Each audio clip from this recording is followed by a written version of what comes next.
রাত ৩টার সময় বহুত কাঠখড় পুড়িয়ে খিচুড়ি খাওয়ার জন্য কোথায় গিয়েছিলাম সেটাই শেয়ার করব আজকে আপনাদের সাথে। Hello everyone, hope all are doing well. Welcome to my new another blog.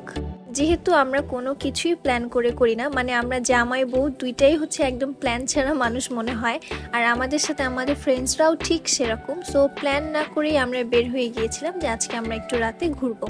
Sadek অ্যাগ্রোর এত রিভিউ দেখে আমরা ভাবলাম যে আজকে আমরা সাদেক অ্যাগ্রোর শর্মাটা ট্রাই করব। বাট আমাদের এতটাই ব্যাড লাক ছিল যে আমরা শুধু সেখানে গিয়ে লাইভ শর্মা বানানোই দেখেছি, খেতে আর পারিনি। কারণ এত রাতে ওদের শর্মার সব কিছুই শেষ হয়ে গিয়েছিল। সো ওরা আমাদেরকে শর্মা প্রোভাইড করতে পারেনি, তাই আমরা লাইভ হচ্ছে ওদের বানানোটা দেখতেছিলাম। আর বানানোটা দেখতে অনেক বেশি হাইজেনিক লাগতেছিল, মানে ভালোও লাগতেছিল দেখতে। এত রাতে ওদের কোনো আইটেমই অ্যাভেলেবেল ছিল না। সো যেহেতু আমরা কিছুই খেতে পারিনি, তাই আমরা ভাবলাম যে আমরা ওদের ড্রিঙ্কসগুলো ট্রাই করি। মানে ওদের ড্রিঙ্কসগুলো নাকি অনেক বেশি অথেন্টিক, মানে অনেক বেশি ভালো। সো আমরা সবাই মিলে ড্রিঙ্কস নিয়ে নিলাম। বাট আমার কাছে কেসার বাদাম ড্রিঙ্কসটা খুব একটা ভালো লাগেনি, বাট আহাদের কাছে সেটা খুবই ভালো লাগছে। আমার কাছে লাবাংটা বেশি মজা লাগছে, মানে একটা অথেন্টিক ফিল পাচ্ছিলাম খেয়ে। তারপর এই যে আমার পাশের বাসার ভাবি, আমার ফেভারিট ভাবি বলা যায়। সো আর আমি একসাথে গল্প করতেছিলাম, মানে দুষ্টামি করতেছিলাম ভিডিও করার জন্য। তারপর আবারও আমরা গাড়িতে উঠে পড়লাম। যেহেতু আমরা কোনো কিছুই খেতে পারিনি, আমাদের অনেক বেশি ক্ষুধা লাগছিল। সো আমরা বাইরে থেকে কিছু খাবার কিনে নিই। এখন আমরা প্ল্যান করছিলাম যে আমরা কোথায় যাব। আর প্ল্যান হলো আমরা যাব কুমিল্লাতে যাব খিচুড়ি খেতে। মানে এটা কোনো কথা, এক খিচুড়ি খাওয়ার জন্য নাকি যেতে হবে কুমিল্লা। সো যেই বলে সেই কাজ, আমরা রওনা দিয়ে দিলাম কুমিল্লার উদ্দেশ্যে। আমরা কুমিল্লার হাইওয়েতে উঠে পড়লাম টোল ফি দিয়ে।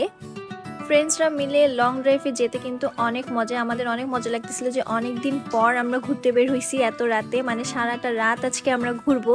সো আমি, মেঘা, মানে আমরা সবাই অনেক বেশি এক্সাইটেড ছিলাম সেখানে যাওয়ার জন্য।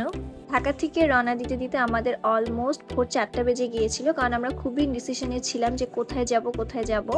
সো আমরা সবাই অনেক টায়ার্ড হয়ে গিয়েছিলাম, আমরা ঘুমিয়েও পড়েছিলাম মাঝখানে কিছু রাস্তা। তারপর এই যে সকাল হচ্ছিল, আর আমরা সবাই মিলে সকাল হওয়াটাকে দেখতেছিলাম, খুব এনজয় করতেছিলাম, খুবই ভালো লাগতেছিল সবার।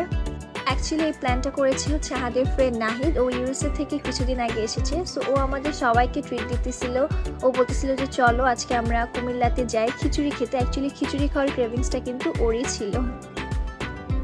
রাত থেকে সকাল হওয়াটা দেখতে কিন্তু খুবই সুন্দর, আর আমরা সবাই মিলে এই জিনিসটাকে খুব এনজয় করতেছিলাম। মানে সেই রাত থেকে আমরা গাড়ি চালাতে সকাল হয়ে যাচ্ছিল।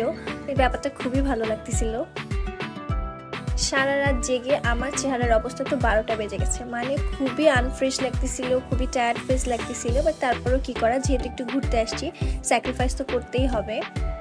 আহাদ সারা রাতে একটুও ঘুমায়নি, আমি তো তাও রাতে একটু ঘুমিয়েছিলাম। বাট ও সারাটা রাত ধরে জাগনা, ওকে খুবই টায়ার্ড লাগতেছিল দেখতে। বাট ওর অনেক এনার্জি বলা যায়, মানে ও তারপরও খুব সুন্দর মতো বসেছিল, কোনো কিছুই বলতেছিল না। অবশেষে আমরা আমাদের কাঙ্ক্ষিত সেই প্লেসে পৌঁছে গেলাম। সো সেখান থেকে আমরা ঋতুকে পিক করে ফেলি। অ্যাকচুয়ালি ঋতু আমাদের সাথে ছিল না, ও হচ্ছে কুমিল্লার হাইওয়েতে ছিল। ওকে আমরা সেখান থেকে পিক করে ফেলি। এই যে ঋতু, ওর জন্য আমরা বলতেছিলাম যে দেখো তোমার জন্য আমরা কত কষ্ট করে আসছি। রাত জেগে আমাদের জামাইবুর চেহারার অবস্থা একদমই 12টা, বাট তারপরও একটু সুন্দর হওয়া ট্রাই করছিলাম। এখন সবাই মিলে আমরা যাচ্ছিলাম, আমরা মায়ামিতে গিয়েছিলাম। মানে এখানের খিচুড়িটা যেহেতু অনেক মজা, আমরা কক্সবাজার যাওয়ার সময় এখানে সব সময় খাই। সো সেই খিচুড়িটাই খেতে আমরা এসেছিলাম মায়ামিতে। আর এখানে একটা আমার কাছে খুবই ভালো লাগতেছিল যে একটা ডামি ছিল, সে হচ্ছে ওয়াশরুমের ইন্ডিকেট করতেছিল, এটা আমি আবার ভিডিও করলাম। তারপরে এই যে এখন আমরা সবাই মিলে বসে পড়লাম খিচুড়ি খাওয়ার জন্য। বাট আমাদের এতই ব্যাড লাক, এইখানেও সেদিন খিচুড়ি ছিল না, মানে খিচুড়ি শেষ। ঢাকা থেকে আসছি সেই খিচুড়ি খেতে, সেই খিচুড়ি নাকি শেষ। মানে ওদের বিফ খিচুড়িটা ছিল না, ওদের চিকেন খিচুড়ি ছিল। বাট আমরা বিফ খিচুড়ি খাওয়ার জন্যই আসছিলাম। তারপর আর কি করার, আমরা চলে যাচ্ছিলাম ওদের আরেকটা শাখাতে, মানে আরেকটা ব্রাঞ্চে যাচ্ছিলাম সবাই মিলে, যে ওখানে গিয়ে খিচুড়ি পাই কিনা। কারণ আজকে খিচুড়ি না খেয়ে আমরা ঢাকা ব্যাক করবোই না। মানে কথায় আছে না যে প্রথম এক জায়গায় খারাপ হলে পরেও সেই জায়গাগুলোয় খারাপ হয়, ঠিকই আমাদের সাথে সেরকমই হয়েছিল। বাট তারপর আলহামদুলিল্লাহ আমরা স্যাটিসফাইড ছিলাম। আমরা একটু আশার আলো নিয়ে আবারও যাই আরেকটা রেস্টুরেন্টে, মানে আমরা মায়ামিতে যেতে চাচ্ছিলাম, বাট আমরা ভুল করে চলে গিয়েছিলাম মিয়ামিতে। তারপরে সবাই বলতেছিল যে এখানের খাবারও মজা, চলো আমরা এখানে ট্রাই করি। এখানে অ্যাকচুয়ালি আমি একবার খেয়েছিলাম যখন আমি কক্সবাজার গিয়েছিলাম আমার আম্মু আব্বুর সাথে। সো আমি বলতেছিলাম যে এখানের খিচুড়িও ভালোই আছে, চলো আমরা এখানে খাই। সবাই মিলে এখন আমরা রেস্টুরেন্টের ভিতরে ঢুকতেছিলাম আর সবাই দোয়া করতেছিলাম যে এখন এখান থেকে জানি রিজেক্ট না হয়, এখানে জানি আমরা আমাদের খাবারটা পাই। সো সবাই আমরা যাচ্ছিলাম হেঁটে হেঁটে। এখানে আহাদ আমাকে ফেলে হেঁটে চলে যাচ্ছিল, মানে অনেকক্ষণ পর ওর মনে হয়েছে যে আমি তো নাই, আমি পিছনে। তারপরে যে আমাকে ডাকতেছিল যে আসো তাড়াতাড়ি। তারপরে যে সবাই এখন বসে পড়লাম, আমাদের খাবার অর্ডার করে ফেলাম। আর আলহামদুলিল্লাহ সেখানে গিয়ে আমরা খাবার পেয়েছি। অনেকক্ষণ ওয়েট করার পর আমাদের খিচুড়ি দিয়েছিল। আমরা আসলে ক্ষুধায় একদমই ক্লান্ত হয়ে গিয়েছিলাম, যেহেতু আমরা রাত থেকে তেমন কিছুই খাইনি। সো অবশেষে ট্রলি করে আমাদের খিচুড়ি আসলো, সেই বিখ্যাত খিচুড়ি।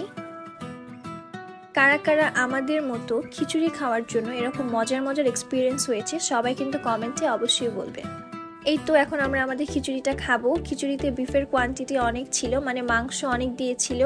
আর একজন হিসেবে সেখানে কোয়ান্টিটিও অনেক বেশি মনে হয়েছিল, যেহেতু এত সকালবেলা এত খাওয়া সম্ভব না। আমি আহাদ দুইজনের কেউই পুরো খাবারটা কমপ্লিট করতে পারিনি। তারপরে যে খাওয়া দাওয়া শেষ করে আমরা বের হয়ে পড়লাম, যে এখন আমরা একটু হাঁটাহাঁটি করি, যেহেতু অনেকক্ষণ গাড়ির ভিতর ছিলাম, অনেক বেশি সাফোকেটেড লাগছিল। সো সবাই মিলে আমরা একটু হাঁটাহাঁটি করতেছিলাম। আর যেহেতু ভোরবেলাও ছিল, ঠান্ডা ঠান্ডা বাতাস ছিল, পরিবেশ সুন্দর ছিল। সো সবাই মিলে আমরা এখন একটু বাইরে ঘোরাফেরা করতেছিলাম।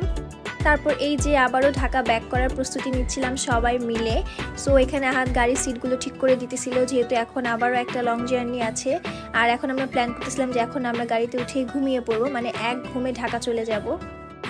সকালবেলা আসলে ঘুম তেমন আসে না, বাট তারপরও আমরা সবাই ট্রাই করতেছিলাম যে একটু ঘুমানোর। তারপরে এই যে আহাদকে আমি বলছিলাম যে আহাদ তুমি একটু হেলান দিয়ে ঘুমাও, বাট ও একদমই ঘুমায়নি। ও পুরো গাড়ি এভাবেই বসেছিল। আর আস্তে আস্তে রোদ উঠে যাচ্ছিল, একটু গরমও বাড়তেছিল, যেহেতু তখন একটু গরম বেশি ছিল।